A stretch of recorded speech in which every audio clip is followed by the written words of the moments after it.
Our people were real. Our people weren't heathens and you know what they accused us of being. Our people were people just like they were people. Just because had different colored skin, we speak their language, we didn't read. Our people we were real people, and they wouldn't let us talk our Indian language. They made the men folks cut their hair. They stopped them from having potlatches when they used to celebrate potlatches across the river. They made them stop doing that. But our people are human beings. We're not savages like they tried to say we were, just because we worship different and we spoke different and practiced our ways different. We were still human beings, just like they were, only we were different. The Nisqually people are the people that fish, the people that gather, the people that makes baskets, the people that are sitting under the trees praying, telling their story. They depend upon the life that river brings them, you know, and that they depend upon the life, all our surrounding life of our gathering, our huckleberries up in the mountain. These are Nisqually people. These are not only Nisqually people, our relatives up north and our relatives down south and our relatives throughout our nation. You know, we're all one people now. Squalab. I was taught Squalab means peace. It means living in peace with what's here. This was a wealthy area. It was like the Garden of Eden. So when we came here, we paid our respects to the water, to animal life, all these medicines. And they said, we're here to live in peace with you. There's other ways, other things that I've seen that what Nisqually means, but it means living in peace. They're the Squally people. There's several generations of people that are the Nisqually people. You have families. You have my dad came from the Martin family. My mother from the Jacksons, but she was from Puyallup. They intermarried from different people from different tribes. Then there's the Wells family. There's the Squallies, the Coutses, the McLeods. We didn't have electricity on a reservation. We didn't have phones. We didn't have running water in our homes. We studied with a kerosene lamp. That was our light. Water, we had to haul water. I guess people would think it was hard, but to us it wasn't hard because we were used to living that way. We didn't go to town. As kids, we stayed home. And we were happy there. We were poor, but we didn't know we were poor. Chief Leschi was our chief. He's our Nisqually's most important leader because he took care of the people. He not only took care of Nisqually. Nisqually was the main tribe. He was chief for Squaxin Island, for Puyallup and Muckleshoot. They were the four Medicine Creek Treaty tribes. A warrior is somebody who's, as my grandpa said, you're just a warrior, somebody who cuts wood, carries water most of his life. He's a hunter, or he does chores. That's what a warrior does most of the time. Sometimes in a battle, it'll be a few days out of your life. But he says, but basically a warrior is at his service. This is basically what a warrior is. So you better get used to cutting wood, carrying water, because that's what you're going to do. You know, and he says that's what, to him, a warrior was, a service. A warrior to that time is considered last. You're last, you know, and you will be taken care of. You'll be taken care of. Because you always hear of Sitting Bull and Geronimo and all them warriors, because it's shown more on TV and on, you know, the history of them. They made movies of them. But Chief Leschi was just important to our tribe as they were on their parts of the reservation, as he fought for his rights to keep his land, his fishing, his hunting, and he said what he knew his people needed, and for future generations, on and on and on. So he basically did the same as our other warriors in their history, and paid the ultimate price. You know, they hung him. What Leschi did, it's a heavy burden for my people to live up to that. Very, very difficult. A lot of controversy comes with that. Even in a fishing show, a lot of controversy comes with that. And I think that the most difficult thing is the controversy. But a couple old timers says, as long as there's some controversy, you will be taken care of.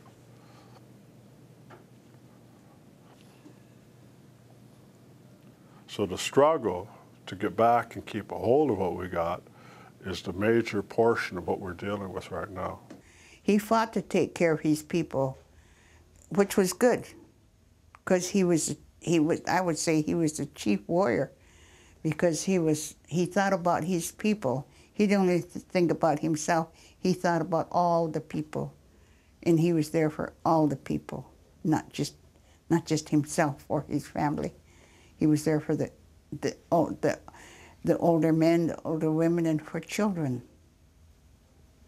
Leschi and his brother Queemuts figured out, even though there was a language barrier, they figured out that what was happening was this treaty was being created to send our people way up high on this bluff. So we were away from the river and away from any way to be able to live and survive. High up on the bluff in this very rocky ground, we were supposed to become farmers. So it was just definitely a death sentence that Leschi and Queemuts saw. Governor Stevens, at the time, marked the X. And what the story that we were told when we were children, that Governor Stevens was drinking at the time, and Chief Leschi refused to sign. But he signed his X, and that's how they claimed that Chief Leschi signed it, and he never. From there, Leschi and Queemuts left. They wanted to try and negotiate having this reservation on the river so that we could maintain our lifestyle, maintain everything that has been about Nisqually all of these years. That was their goal.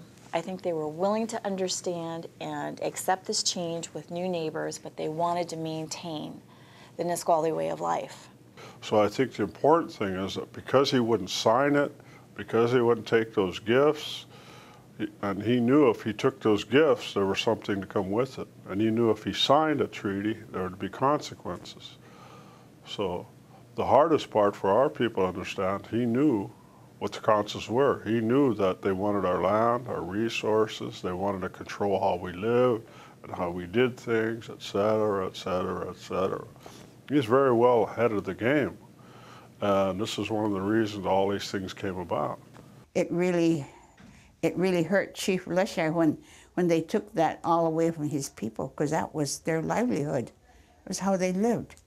They used to travel from the mouth of the river up to Mount Rainier, and when the seasons, when the berries were ready, or even when the salmon went on up the river, they camped along the river. They had camps along the river. There was a massacre at Michelle, which is the village that Leschi had grown up in. That's where our elders, mothers, and children were at the time, and those are the people who were killed. It wasn't our warriors, it was our families who were killed. Leschi came into town actually negotiating and trying to negotiate with Stevens a new treaty. But what had happened was right after the Medicine Creek Treaty was negotiated on the 27th of December, Stevens left to go negotiate other treaties, and the secretary at that time, Charles Mason, was left in charge. Charles Mason was afraid of Leschi and Queemuts. As they came into his office and wanted to go negotiate a different place for the reservation, as soon as they left, Charles Mason declared a war. If you see these two, they are vicious, they're harmful, they're to be captured and brought in. So word got out. Leschi knew that he was being hunted. There were battles all up and down between the Nisqually River, up on Green River. There was this huge hunt for Leschi. He and Quaamuts ended up hiding out. You know, they accused him of a lot of things in different places. It was very difficult for him to be at all these different places. All it was we had to get rid of this guy because he knew exactly what he was doing. He was very well prepared for what he was doing. And one of the reasons they got rid of him is because he knew organization, he was structured. When he was young, he was trained for this position. He was put into this position of being a war chief, and he was a war chief. He was the war chief of the Northwest. There was a lieutenant at that time who was killed. This was during a time of war. Isaac Stevens said and put out an order that Leschi is the one who killed him during this battle. So he was now being hunted for the crime of murder. So there were 2 trials on this. The first one was held in Olympia, and there was ample evidence showing that it was a battle that was going on, and there was a map which showed the measurement in chains at that time that showed that Leschi as a scout was at point A, that the killing of this lieutenant was over here at point B, and there was just no way that he could have made it through after being seen here by several witnesses. So there were plenty of people on behalf of Leschi saying that there was no way he was even near this site, but a soldier over here had said that it was Leschi who killed the soldier. There were ample witnesses and ample evidence showing that Leschi really didn't do this. The first trial ended up in a hung trial. And the second trial was held in Stillicum. There were different jurors placed on that trial. He ended up being found guilty. He was going to be hung for the crime of murder. There were several attempts to not hang him. There were attempts to jail the sheriff for drunken disorderly conduct and different things like that. There was a regular army here at that time, and the general of that regular army said he wanted absolutely nothing to do with the hanging of this, even though he was assigned to do it. He wouldn't do it. The hangman said after the hanging that he felt like he hung an innocent man that day. He was accused of killing and shooting people. Well, war is war. You know, they would kill our people, but when their people got killed, they accused Chief Leschi of doing it, and they found him guilty and hung him. But you know, war is war. It was at wartime, and yet they hung him and accused him of killing people that he was nowhere around.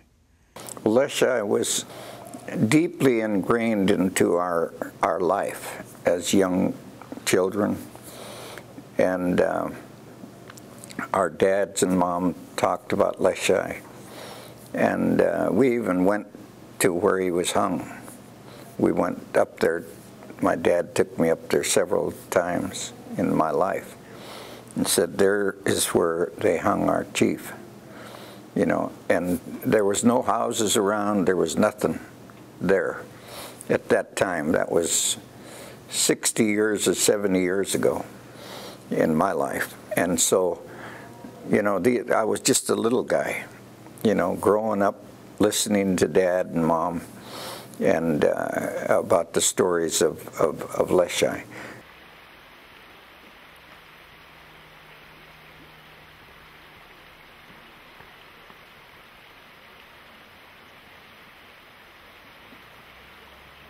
God never forgot about us just because we couldn't read or write.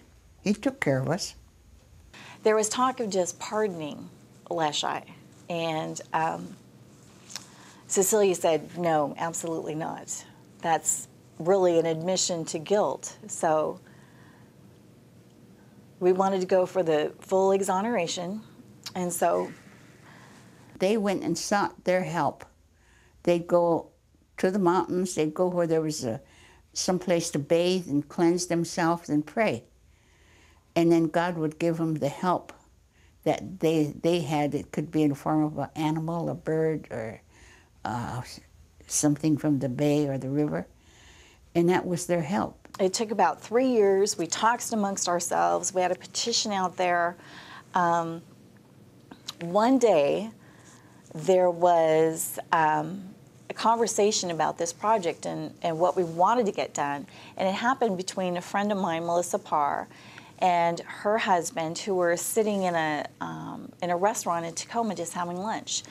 And at the next table was, at the time, Pierce County Executive Director John Ladenburg, and he overheard the conversation. This Leschi exoneration, yeah, I went to it. It was pretty good. I enjoyed it, you know, because he still has an impact, and he's not even here. That was cool. You know, I thought that was cool. Even the political people today have a hard time dealing with him, and that's the most important thing there is. What was he doing? Well, we'll never know. We'll never even probably come close to that. But we got to remember he knew what he was doing. It made me feel really good to be a part and to do something that my elders asked, because it meant so much to them and they never gave up. It was with them for their entire lives. Their feelings of frustration and just their disappointment in knowing that he had gone through this being known as the first murderer